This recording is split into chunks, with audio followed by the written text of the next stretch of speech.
football lovers. Welcome to Malcolm News. On my channel, I'll keep you daily updated about Kaizer Chiefs. So kindly subscribe to my channel so I can daily update you about Kaizer Chiefs. Kaizer Chiefs stands to complete the signing of since the season ago. Just a matter of time, and it is the way we go. Kaizer Chiefs want to sign Camelo Mokelo Sebele.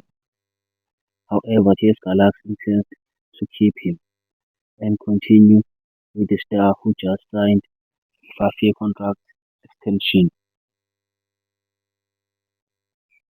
Kaizer Chiefs have agreed personal terms with Sekhukhune goalkeeper Renato Lane.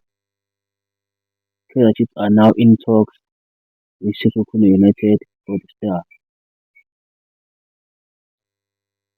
Kaizer Chiefs rejected 3 European teams for Rustin Dwok. He is not for sale. Fundo Vilakazi is wanted in Europe. For more Kaizer Chiefs updates, kindly subscribe to my channel.